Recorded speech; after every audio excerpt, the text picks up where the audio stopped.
तर गोष्ट अशी आहे की आपण काम करताना कुठल्या मार्गाने करायला पाहिजे, काय करायला पाहिजे, लोकांना दिल्यावर काय मिळतं, लोकांना नाही दिल्यावर काय मिळतं.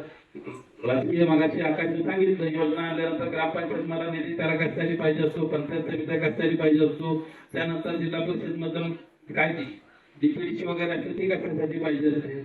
अरे जरा येऊन बघा इकडच्या बाजूला, तर जरा उजव्या डाव्या बाजूला माझ्या जरा बघा, काम करायची पद्धत काय असते समोर जरा बघा, लोकांच्या हाताला काम काय द्यायचं असतं. एक भगिनी माझी ज्यावेळेस एक मशीन घेऊन जाईल, दिवसाला 500 रुपयात काम करेल, महिन्याला 7,500 रुपयाचं काम होईल. वर्षाचा हिशोब केला तर 1,43,000 ते 75,000 रुपयापर्यंत एक माता भगिनी पैसे कमवू शकते.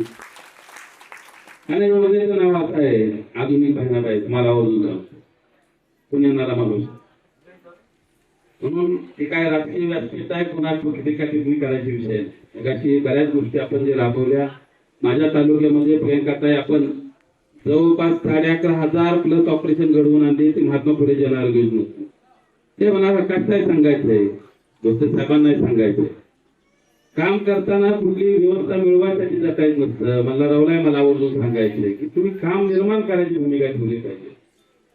समाजातला दबल्या पिचलेल्या घटकापर्यंत काय घेऊन जावं लागतंय, त्याला दवाखान्याच्या अडचणीला पहिल्या रात्र 12ला फोन करणारा कोण असेल तर माता भगिनी गॅस तालुक्यातल्या 12ला मला फोन करू शकतात.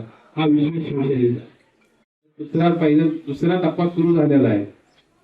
सचिन आयर साहेब एकाच्या टप्प्यात एक भाग होत आणि पुढचा टप्पा जो आहे तो येणारा टप्पा जवळपास 26 आमदारांचा असणार आहे. ते कुठल्या पक्षाचा असणार तुम्हाला माहिती आहे, बाकीच्या पक्षाचा काय तुम्ही बघतो.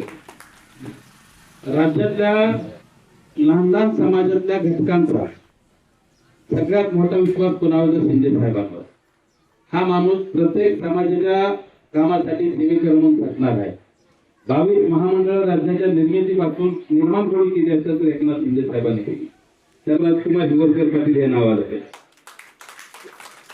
आता कुणाला वाटतं कुणी साखर कारखानदार आहे, कुणी काय आपला कारखानदार आहे, कोणी तसला कारखानदार आहे. तर आहे तर वाट ना बाबा. लाडक्यामध्ये तुम्हाला जर वाटत असेल आपल्या बहिणीचा प्रपंच चांगले व्हायला पाहिजे, आपल्या बहिणीचं कुटुंब चांगलं चाललं पाहिजे, तिची लेकरं शिकली पाहिजे, तर तिची लेकरं शिकल्यावर तिचा कुटुंब सुखी होईल, मग तिची सासू सुखी होईल. तिने केलेल्या पैशाला कुटुंबाचा शेरदार चांगल्या पद्धतीने झालं आणि तो दादाला शेरदार तरी समजा मुलीला शिकवायला जाईल. तर सावित्रीबाई फुल्याने जर कष्ट घेतलं.